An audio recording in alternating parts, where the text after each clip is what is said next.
Trichy K நகர் Saiji roll ball academy மைதானத்தில் sports Tamil Nadu roll ball association சார்பில் 13வது மாநில அளவிலான ரோல்பால் போட்டி நடைபெற்றது.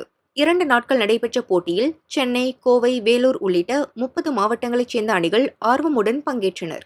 லீக் மற்றும் நாக் அவுட் முறையில் போட்டி நடத்தப்பட்டது. இறுதிப் போட்டியில் கோவை அணி 4-2 என்ற கோல் கணக்கில் கடலூர் அணியை வென்று சாம்பியன்ஷிப் பட்டத்தை தட்டி சென்றது.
திருச்சி அணி 3ஆம் இடம் பெற்றது. வெற்றி பெற்ற அணிகளுக்கு தென்னிந்திய ரோல்பால் சங்க நிர்வாகிகள் பரிசு வழங்கினர்.